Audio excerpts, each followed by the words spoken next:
دوستان عزیزم، درود و مهر. امیدوارم هر کجای این دنیا هستین حال دلتون عالی باشه. آش کشک یکی از آشای خوشمزه و مقوی اصیل ایرانیه که برای یه روز سرد پاییزی زمستونی بهترین گزینه است.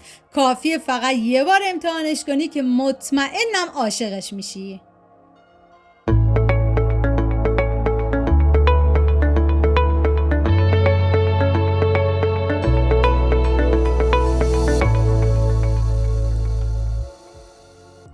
دوستان عزیزم، من اندازه‌های دقیق تک تک مواد رو داخل دیسکریپشن براتون نوشتم و بعد از اون ببینید این غذا 2 مرحله پیاز داره که ما الان تو مرحله اول پیاز رو به صورت خلالی کاملا ریزش میکنیم و سعی کنید که برای این آش از پیاز فراوان استفاده کنید و سیری هم که تو مرحله اول استفاده میشه باید کاملا ریزش کنید. حالا این مواد آماده کردیم میذاریم کنار و داخل قابلمه کره حیوانی من ریختم. شما از هر نوع روغن و کره‌ای که دوست دارید میتونین استفاده کنید و پیاز رو بهش اضافه میکنم و هم میزنم و میذارم تا پیاز کاملا سرخ بشه و بهتون پیشنهاد میکنم که دست به کار بشین این آش رو درست کنین که همه عاشقش میشن. بعد از اینکه پیازمون دیگه کاملا سرخ شد حالا باید بهش ادویه ها رو اضافه بکنیم: زردچوبه، فلفل سیاه، پودر گشنیز و نمک. ببینید چون این آش کشک داره، اگر کشکتون شوره از نمک کمتری استفاده بکنید. بعد از اینکه دیگه ادویه ها کاملا تف خوردن و عطر ادویه ها آزاد شد، حالا ما سیر رو بهش اضافه میکنیم و یه هم میزنیم و میذاریم تا سیر یه تفت خیلی مختصری بخوره.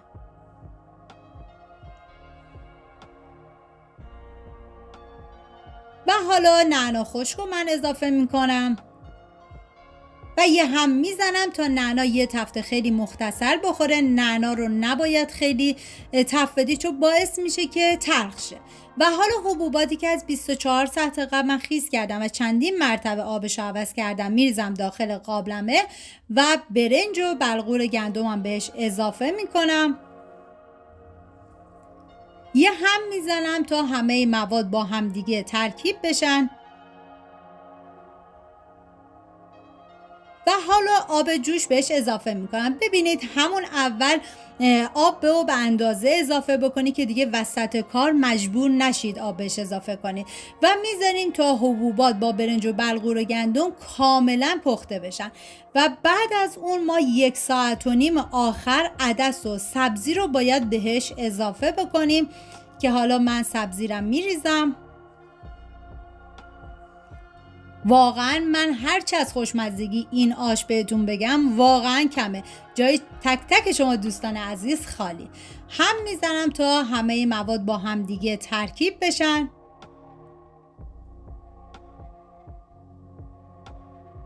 و دیگه سر قابلمه رو میذارم تا این آش کاملا جا بیفته.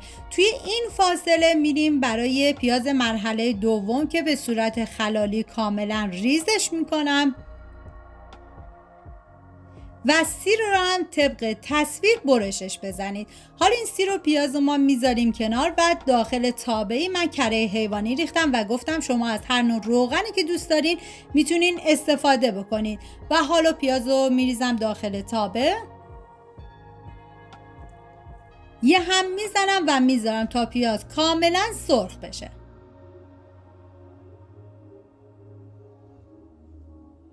و بعد از اینکه پیاز سرخ شد حالا من ادویه ها که فلفل قرمز، پودر گشنیز و زردچوبه بود بهش اضافه میکنم، هم میزنم و میذارم تا ادویه ها تف بخورن و عطر ادویه ها آزاد بشه.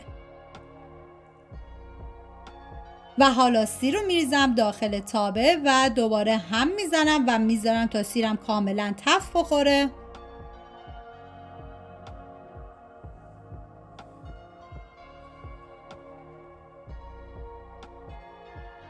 و نعنا خشک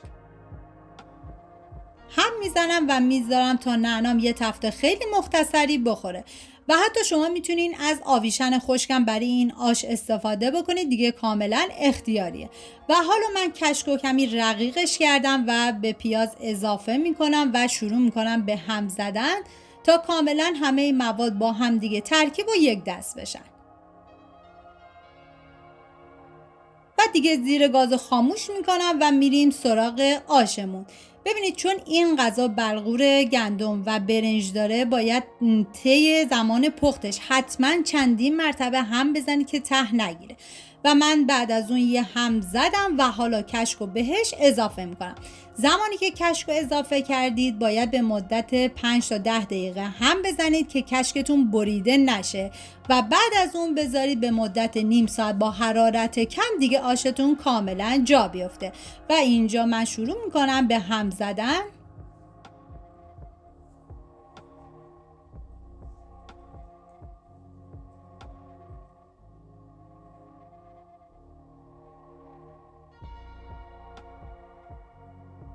و حالا سر قابلمه رو میذارم تا این آش خوشمزه ما جا بیفته.